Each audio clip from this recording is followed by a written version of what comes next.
The massive ship appeared above Earth without warning. It was bigger than any city, its silver surface reflecting sunlight like a mirror. People around the world stopped what they were doing and stared at the sky. News channels went crazy. Governments held emergency meetings. Scientists pointed their telescopes upward, trying to understand what they were seeing. Sarah stood on the balcony of her small apartment, watching the alien vessel through binoculars. She had been admiral just 5 years ago, commanding Earth's naval forces during the last of the resource wars. Now she was just another retired military officer, forced out when the wars ended, and the world decided it wanted peace more than soldiers. The ship stayed silent for 3 days, then it spoke. The voice came through every radio, every television, every communication device on Earth at the same time. It was calm and friendly, speaking perfect English and every other human language. "People of Earth," the voice said, "we are the Galactic Concordat Council. We come in peace to welcome you to the community of intelligent species. We wish to help you grow and prosper among the stars." The speaker introduced himself as ambassador. Within hours, smaller ships began landing in major cities around the world. The aliens that stepped out looked almost human, but taller and thinner, with pale blue skin and large dark eyes. They wore simple robes and carried no visible weapons. Sarah watched the news coverage with growing unease. Something felt wrong. In her military career, she had learned to trust her instincts, and every instinct screamed danger. But the world leaders seemed thrilled. Ambassador met with the United Nations the next day. He was charming and patient, speaking softly about the wonders of galactic civilization. He showed holographic displays of beautiful worlds, advanced cities, and peaceful alien species living together in harmony. "Earth is special," he told the assembled leaders. "Your species shows great promise. We want to help you join our community, but you must be prepared. The galaxy can be dangerous for young civilizations." He offered them gifts: advanced medical technology that could cure most diseases, clean energy systems that would end Earth's environmental problems, mining equipment that could harvest resources from asteroids and other planets. But there were conditions. "Peace must come first," explained. "Weapons are the tools of primitive societies. If Earth wants to join the galaxy, it must put away such things forever." The terms seemed reasonable to most world leaders. Earth would destroy all military weapons and stop making new ones. The Council would provide defensive systems to protect Earth from any threats. Population growth would be limited to prevent resource strain. Council monitoring stations would be built in major cities to help guide Earth's development. President Martinez of the Global Union spoke for most leaders when she said, "We accept your generous offer. Humanity is ready to leave its violent past behind." Sarah turned off the television in disgust. She had fought in wars that killed millions of people, wars that started because Earth was running out of resources and clean water. She understood better than most what desperation could drive people to do. These aliens were offering solutions to all of Earth's problems, but something about their timing felt too perfect. Doctor had the same feeling. As Earth's leading expert on alien life, he had been invited to examine the Council's biological samples and technology. What he found troubled him deeply. The aliens' biology was too perfect. Every organ seemed designed for maximum efficiency. Their brains showed signs of technological enhancement. When he tried to scan deeper into their technology, his equipment was mysteriously blocked by unknown interference. "They're not telling us everything," told Sarah when they met for coffee a week after the Council's arrival. They had known each other since the resource wars, whence research into biological weapons had helped end the conflicts. "Of course they're not," Sarah replied. "The question is what they're hiding and why." Construction of the monitoring stations began immediately. The Council brought massive machines that worked faster than anything humans had ever built. Within months, Gleaming towers stood in every major city, supposedly watching for threats from space. The weapons destruction went smoothly too. Military bases around the world began dismantling their arsenals under Council supervision. Soldiers were reassigned to peaceful duties. Sarah watched her former colleagues struggle to find new purposes as their skills became unwanted. But not everyone gave up their weapons. Sarah had contacts throughout the military, people who shared her suspicions about the Council. Quietly, carefully, they began moving equipment and supplies to hidden locations. If the Council was truly peaceful, these precautions would never be needed. If not, humanity might need every advantage it could get. The first sign of trouble came 6 months after first contact. 3 human colonies that had been established on Mars and the asteroid belt before the Council's arrival suddenly stopped communicating with Earth. When asked about this, seemed concerned but not surprised. "Space is dangerous," he explained. "Young colonies often face problems. We have relocated the colonists to safer worlds where they can be properly cared for."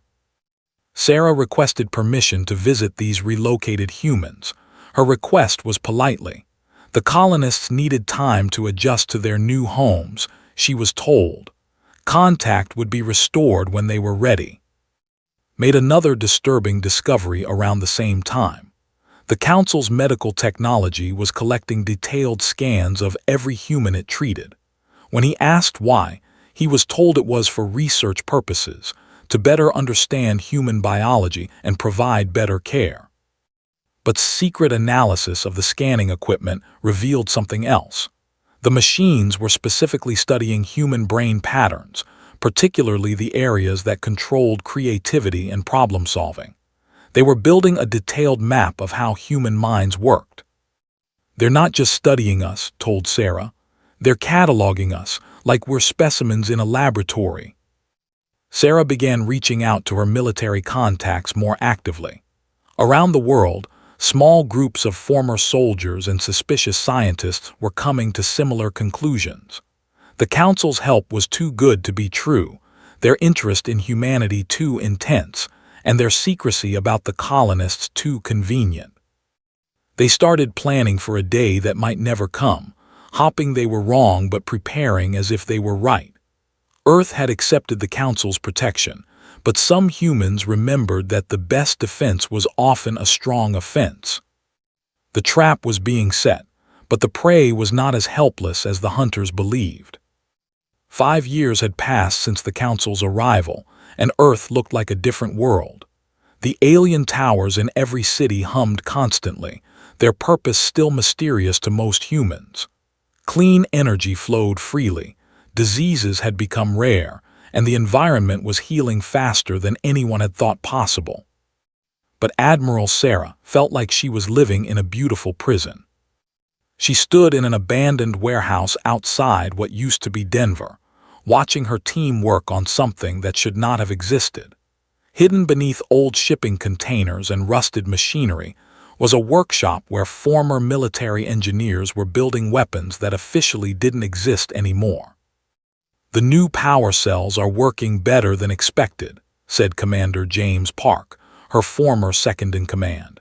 He held up a device that looked like a standard Council communication unit, but Sarah knew it was much more. If he's right about their technology, we might be able to turn their own systems against them. Sarah nodded, but felt no satisfaction. Every piece of evidence they gathered made the situation worse. The missing colonists were just the beginning. 3 months ago, she had received a coded message from her old friend Captain, who had been commanding a mining operation in the asteroid belt. The message was brief. "They took everyone. Send help to coordinates attached. Do not trust the Council." Sarah had tried to organize a rescue mission, but when she arrived at the coordinates, she found only empty space. No ships, no mining equipment, no bodies. It was as if thousands of people had simply vanished. Doctor had been working on the mystery from a different angle. His secret laboratory was hidden in the basement of an old university, where he studied captured Council technology and biological samples. What he had discovered would have terrified most people. "They're not just monitoring us," explained to Sarah and her team during their latest meeting. "They're harvesting us." He showed them brain scans taken by Council medical equipment. "Look at these patterns. They're not just studying human brains, they're mapping them with incredible detail. Every thought pattern, every creative impulse, every problem-solving process." Sarah studied the displays. "Why would they want that?" "Because human brains are special," said. "We think differently than other species they've encountered. Our minds can adapt to new situations in ways that apparently surprise them. They're particularly interested in our capacity for what they call creative destruction, our ability to find new ways to solve problems, especially in combat situations." Park leaned forward. "Are you saying they want to use human brains somehow?" His face was grim. "I think they want to copy them, create artificial versions they can control. The missing colonists, I believe they're being used as test subjects." The room fell silent. Sarah felt cold anger building in her chest. She had suspected the Council was hiding something, but this was worse than she had imagined. "There's more," continued. "I've been analyzing the monitoring stations in the cities. They're not just watching for threats from space. They're studying human behavior patterns on a massive scale. Every conversation, every decision, every emotional response. They're building a complete psychological profile of our entire species." Sarah stood up and walked to the window. Outside, she could see the lights of the Council Tower in the distance. "They're preparing for something. The question is what?" The answer came 2 weeks later when Sarah's network intercepted a Council communication that wasn't meant for human ears. The message was in an alien language, but had been secretly working on translation programs. "The harvest schedule has been moved up," the message read. "Human neural patterns are proving more valuable than anticipated. Recommend beginning full extraction within 2 years. Post-extraction planetary restoration can proceed as planned." Sarah read the translation 3 times before the full meaning hit her. The Council wasn't planning to help humanity join galactic civilization. They were planning to strip mine human consciousness and then restore Earth for other purposes. "They never saw us as people," she told her assembled team that night. "We're a resource to be harvested." But Sarah had one advantage the Council didn't know about. During the resource wars, she had learned never to put all her weapons in one place. While the world's governments had been busy destroying their official military equipment, Sarah and others like her had been quietly moving assets to hidden locations. Deep in the belt, far beyond the reach of Council monitoring, construction had been happening for 5 years. Using salvaged military equipment and stolen Council technology, human engineers had been building a fleet. Captain Lisa Torres commanded the hidden shipyard. She had been a brilliant aerospace engineer before the Council's arrival, and now she was humanity's secret weapon. The ships she was building looked nothing like Earth's old military vessels. They were hybrids, combining human weapons designed with alien technology in ways the Council had never seen. "The beauty of human engineering," Torres explained to Sarah during a secret communication, "is that we don't follow rules. Council ships are efficient and powerful, but they're predictable. Our ships are chaos engines. Everyone is different, everyone has surprises built in." Sarah smiled for the first time in months. "How many do we have?" "More than you think. We've been building in multiple locations using materials from the asteroid belt. The Council thinks we're just mining ice and metals for Earth's use. They don't know we're stockpiling everything we need for war." The fleet wasn't just about ships, though. Sarah's network had grown to include thousands of people around the world. Former soldiers, scientists, engineers, and ordinary citizens who had noticed that something was wrong with the Council's perfect paradise. They had been preparing for this moment, even before they knew exactly what they were preparing for. Hidden weapons caches, secret communication networks, and carefully placed agents within Earth's new Council-influenced government. If the Council thought they could harvest humanity without a fight, they were about to learn how wrong they were. But first, they needed to know more about the Council's timeline.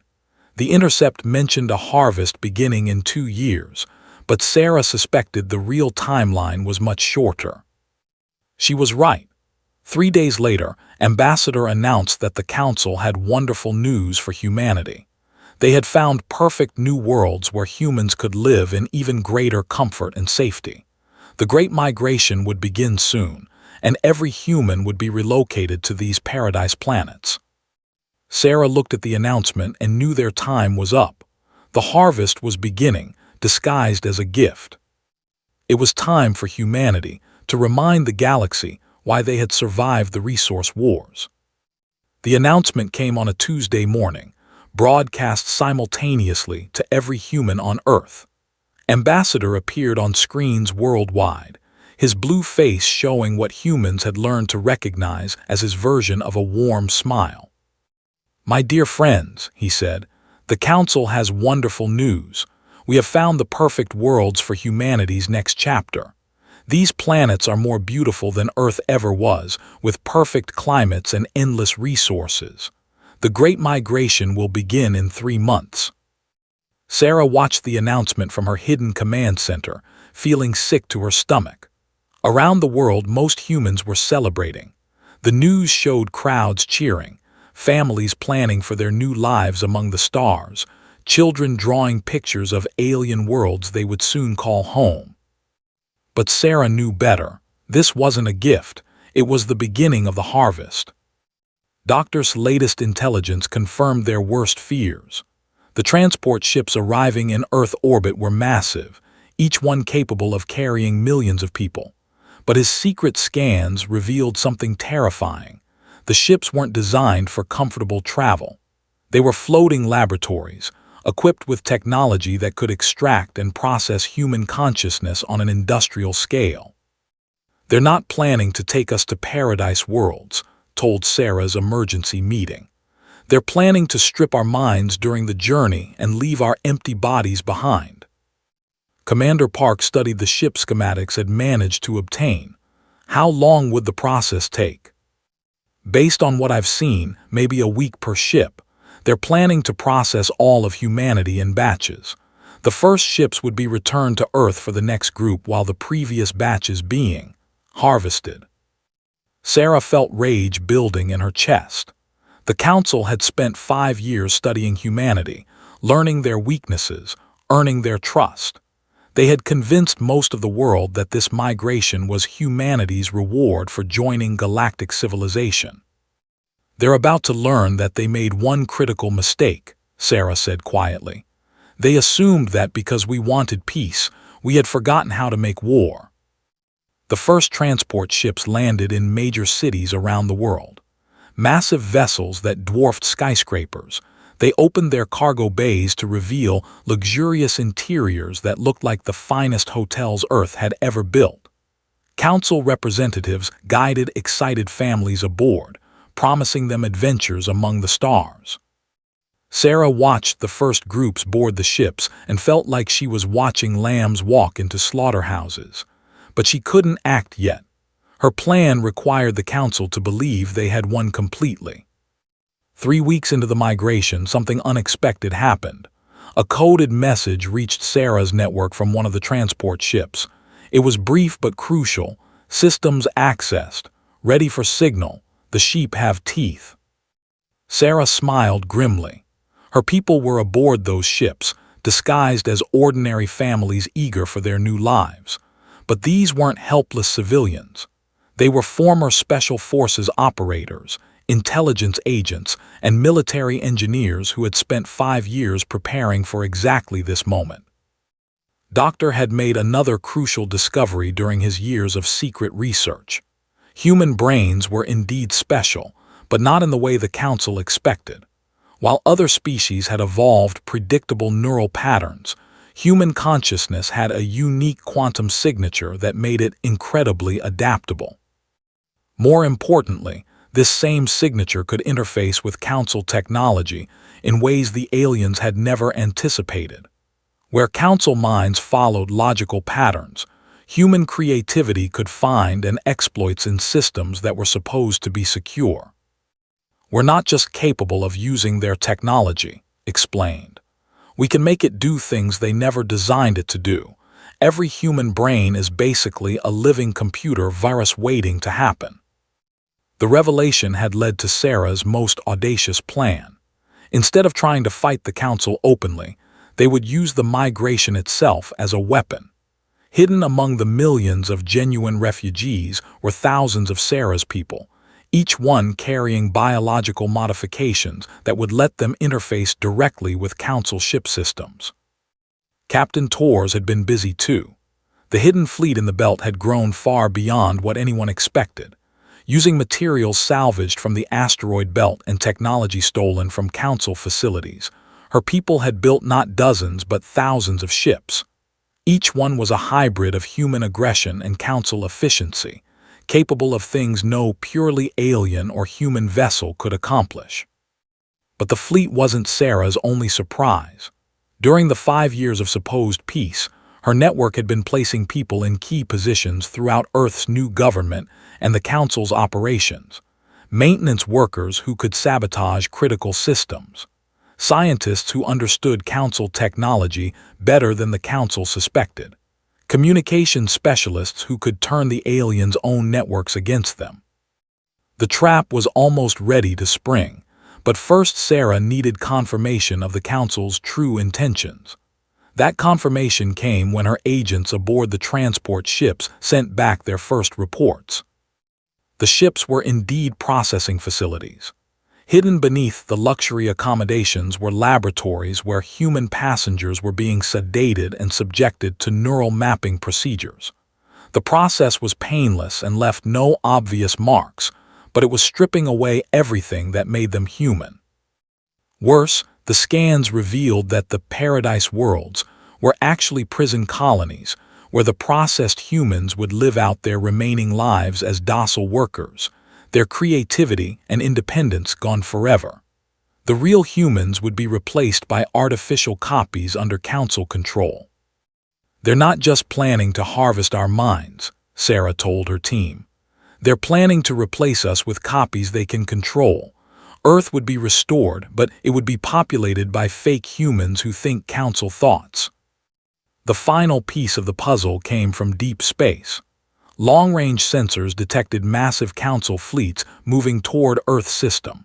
Not the peaceful exploration vessels they had been showing humanity, but warships equipped with weapons that could destroy planets.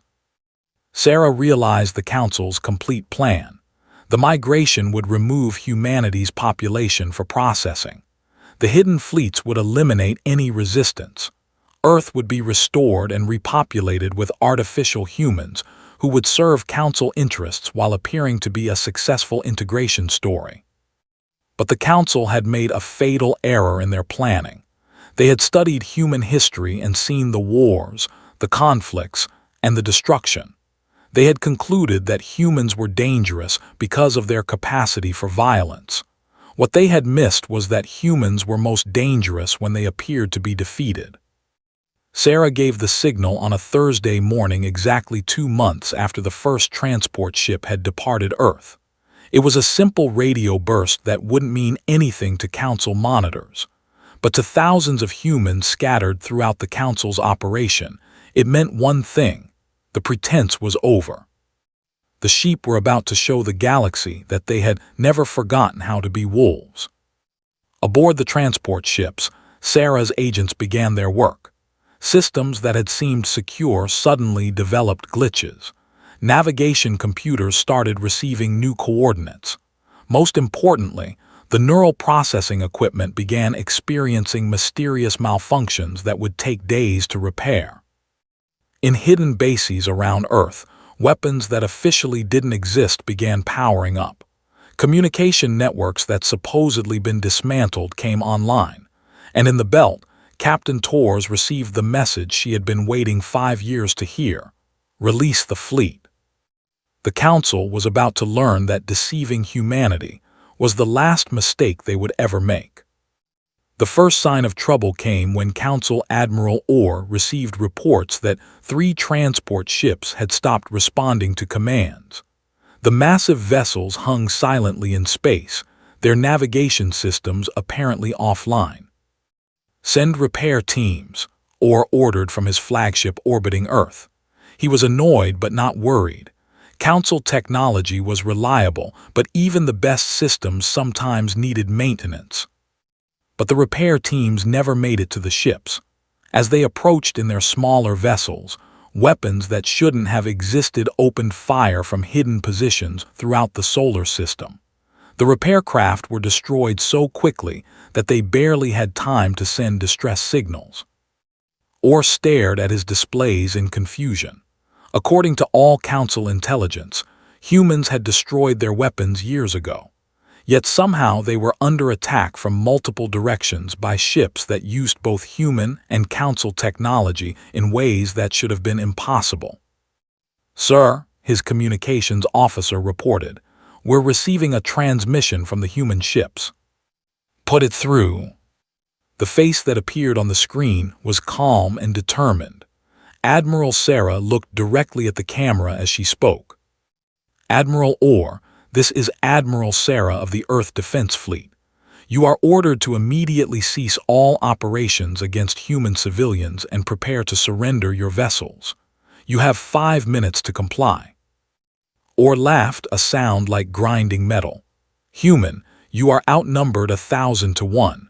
Your pathetic species surrendered years ago. What makes you think you can threaten the Council?" Sarah's expression didn't change. "Because you made the mistake of thinking peace meant weakness. Let me show you what humans do when they stop being polite." The transmission cut off. Seconds later, Orr's flagship shuddered as weapons impacts struck its shields. But these weren't normal attacks. The incoming fire seemed to adapt in real time, each shot finding weaknesses in Council defenses that shouldn't have existed. Around Earth, similar scenes played out on dozens of Council vessels. Human agents who had been posing as refugees aboard the transport ships suddenly revealed their true nature. They moved through the ships with deadly efficiency, their modified neural patterns allowing them to interface directly with Council systems. On Transport Ship Designation 7, Council Captain watched in horror as his own ship turned against him. Humans who had seemed weak and helpless hours earlier were now accessing control systems with impossible ease, their minds somehow compatible with technology no alien species had ever been able to operate so effectively. "How are they doing this?" he demanded of his science officer. "They're neural patterns. They're unlike anything in our databases. They can adapt to our systems and make them function in ways we never programmed. It's as if their minds are designed to find vulnerabilities in any technology they encounter." Captain Torres had been waiting 5 years for this moment. From her hidden command ship in the belt, she watched her fleet emerge from concealment like a pack of hungry wolves. Thousands of vessels that mixed human aggression with Council efficiency, each one crewed by people who had spent years learning to think like their enemies while remaining completely human. "All ships, this is Torres," she broadcast to her fleet. "Remember the colonists, remember the lies, show them what happens when you threaten humanity." The battle that followed was unlike anything the galaxy had ever seen. Council forces were used to fighting predictable enemies who followed standard tactical patterns, but human ships seemed to break every rule of space combat. When Council vessels tried to maintain formation, human ships would suddenly split apart and attack from 6 different directions simultaneously.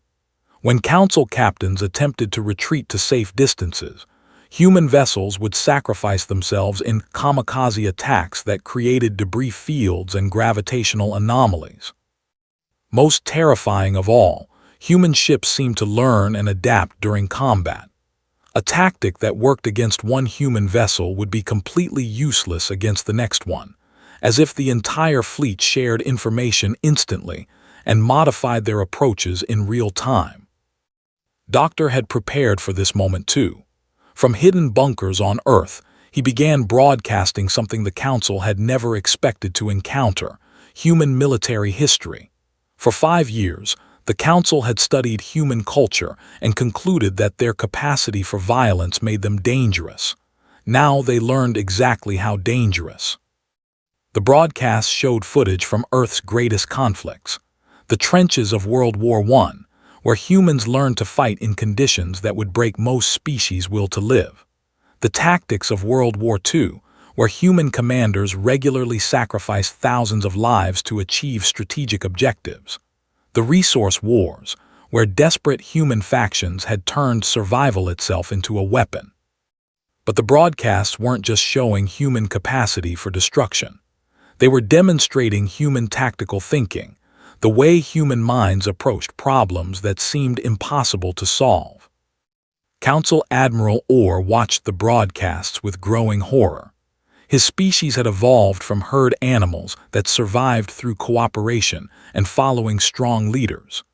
The idea of individual soldiers making split-second decisions that could change the course of entire battles was completely foreign to Council thinking.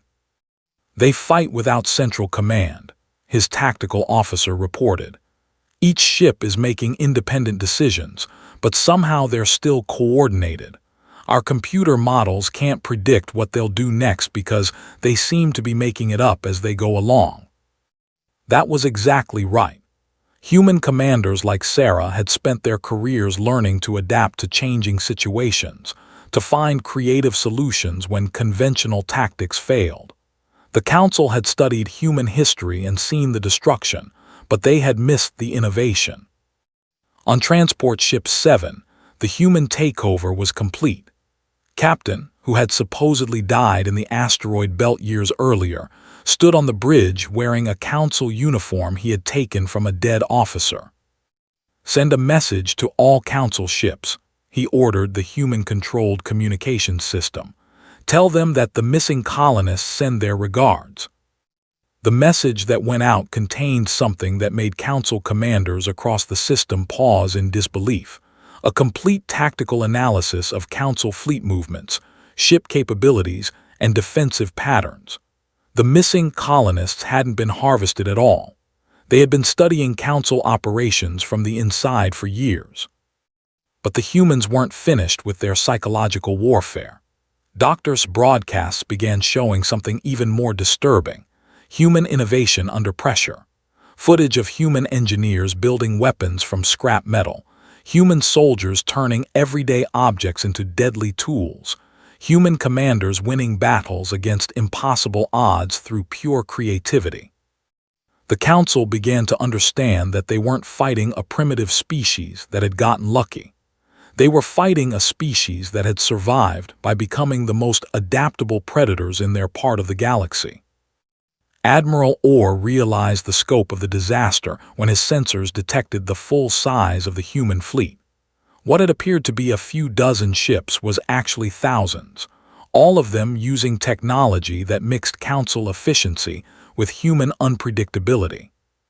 "Sir," his science officer said quietly, "I'm detecting massive power signatures throughout the solar system. The humans. They've turned the entire star system into a fortress. Every asteroid, every moon, every piece of debris has been weaponized." Or felt something his species rarely experienced: fear. The Council had ruled the galaxy for thousands of years by being stronger and more advanced than every species they encountered. But humans weren't trying to be stronger.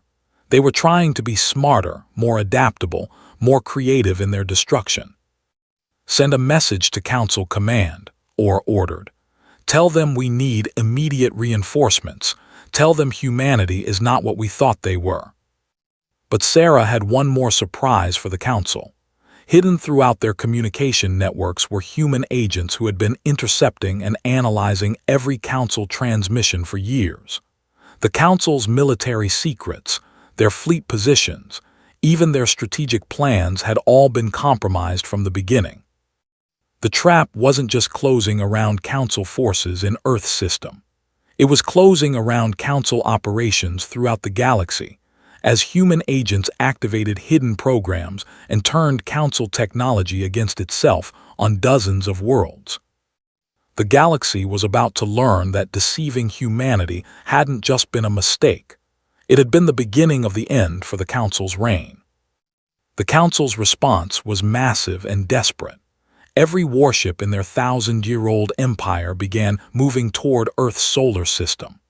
Admiral Orr had sent word that humanity was not the primitive species they had believed, but Council Command refused to accept that a single planet could threaten their galactic dominance. "Assemble the Grand Fleet," ordered Supreme Commander Al from the Council's capital world. "We will end this human rebellion before it can spread to other species. If we cannot harvest them, we will destroy them completely." The fleet that emerged from hyperspace near Earth was the largest military force the galaxy had ever seen. 10,000 warships, each one the size of a human city, carrying weapons that could crack planets and shields that could withstand stellar radiation. It was a force designed to end civilizations, and it had never failed in its purpose. But when the Council fleet arrived, they found something impossible. Earth was gone. Not destroyed, not hidden, but completely evacuated. The planet still orbited its star, but every scan showed it was empty of human life. Cities stood abandoned, but they had been transformed into something that made Council sensors scream warnings. "Sir," the fleet's science officer reported to Supreme Commander Al, "the planet has been converted into a weapon. Every building, every piece of infrastructure has been modified with Council technology. The entire world is one massive fortress." Al studied the readings and felt confusion turn to anger. How did they acquire so much of our technology? Our security should have prevented this. The answer came in a transmission from Earth's surface. Admiral Sarah appeared on screens throughout the Council fleet, but she wasn't speaking from a bunker or hidden base. She was standing in what had once been the United Nations building, surrounded by displays showing Council military positions throughout the galaxy. "Supreme Commander Al," Sarah said calmly, "welcome to Earth. I'm afraid you're a bit late to the party." "Human," Al snarled, "you have made your last mistake. We have enough firepower here to turn your planet into cosmic dust." Sarah smiled, and something in that expression made experienced Council warriors feel cold. "You still don't understand, do you? You spent 5 years studying our history, learning about our wars, mapping our thoughts, but you missed the most important thing about humanity." "And what is that?" "We learn from everything. Every piece of technology you gave us, every scan you took of our brains, every time you thought you were teaching us our place in your civilization. We were learning how you think, how your systems work, and most importantly, how to break them." The transmission cut to images from across the galaxy. On dozens of Council worlds, the species they had conquered for centuries were rising in rebellion. But these weren't primitive uprisings doomed to failure. Each revolution was supported by human advisors who had appeared from nowhere, carrying weapons that combined Council technology with human creativity in ways that the Council couldn't counter. "You see," Sarah continued, "while you were studying us, we were studying you. Every Council ship, every monitoring station, every piece of equipment you brought to Earth contained programs written by human programmers who understood your systems better than you do." Doctor appeared beside Sarah on the transmission. "We've been inside your networks for 5 years. Every strategic plan, every fleet movement, every secret research project. We know everything about your empire, and we've shared that knowledge with every species you've oppressed."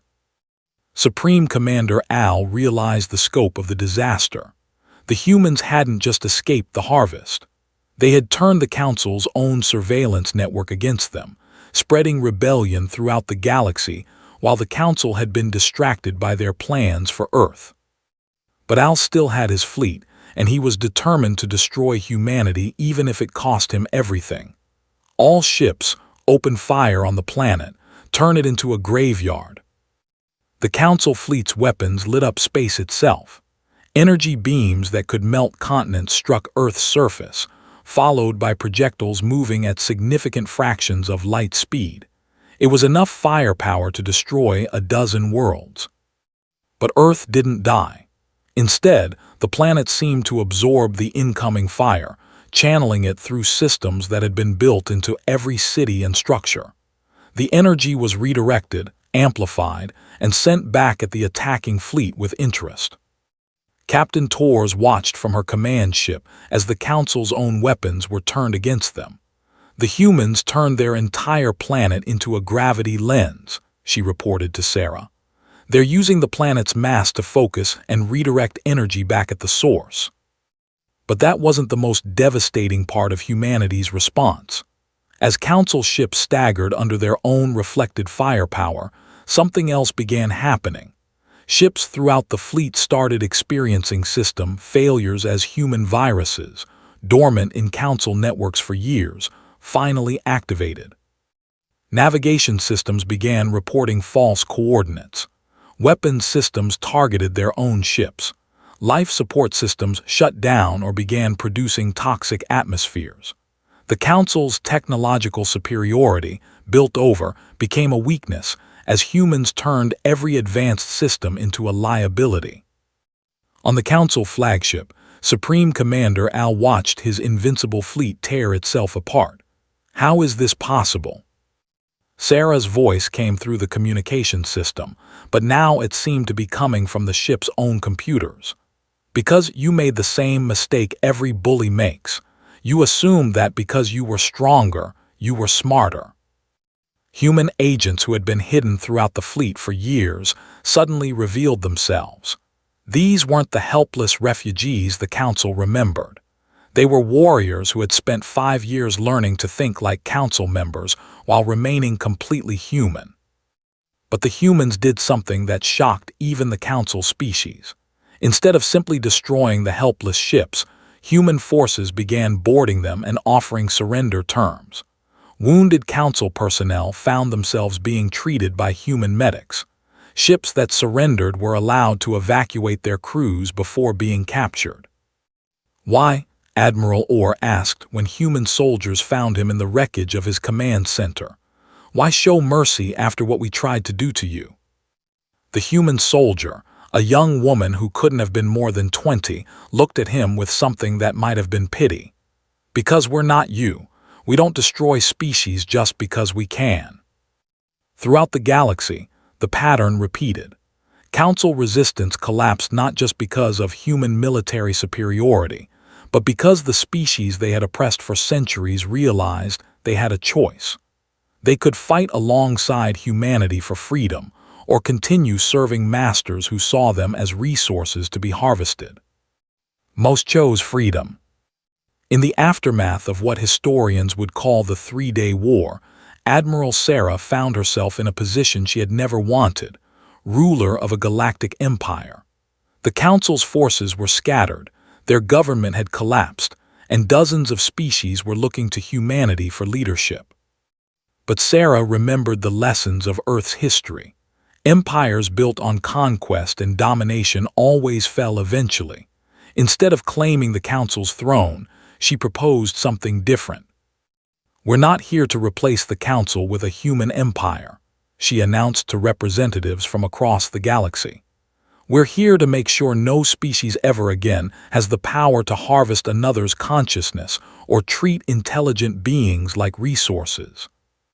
The new Galactic Federation that emerged from the ashes of the Council was built on principles the galaxy had never seen before. Each species maintained complete sovereignty over their own worlds and people. No species could claim authority over another. And most importantly, any species that tried to establish the kind of dominance the Council had enjoyed would face the combined opposition of every other member.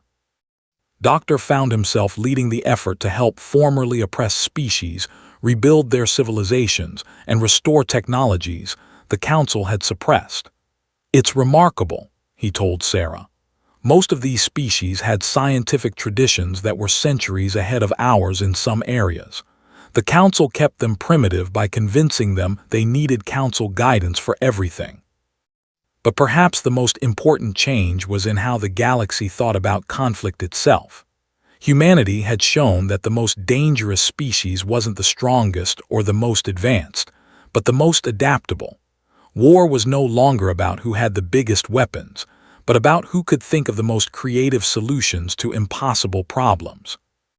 Ambassador, now a prisoner awaiting trial for crimes against humanity, requested a final meeting with Admiral. Sarah found him in a comfortable cell that was probably better than most hotel rooms. "I must ask," he said, "how did your species accomplish the impossible? How did you defeat an empire that had ruled the galaxy for 1,000 years?" Sarah looked at him for a long moment before answering. "You made one critical error, Ambassador. You assumed that because we wanted peace, we had forgotten how to make war. But humans never forget anything useful. We just choose when to remember it." She turned to leave, then paused. "You spent 5 years studying our history, learning about our wars and our capacity for destruction. But you never learned the most important lesson from those wars. Which is, the most dangerous human is not the one who wants to fight. It's the one who tried to avoid fighting until they had no choice. Because when peaceful humans finally decide that violence is necessary, they don't fight to win battles. They fight to make sure they never have to fight again." Sarah left to contemplate that truth. Outside his window, human and alien children played together in gardens that had once been council propaganda centers. The galaxy was learning to live without masters for the first time in 1,000 years. And in the depths of space, human exploration ships continue to push outward into unknown regions, carrying with them a simple message for any species they might encounter: "We come in peace. We prefer to keep it that way." The Council had learned too late that deceiving humanity was not just a mistake. It was the beginning of freedom for the entire galaxy.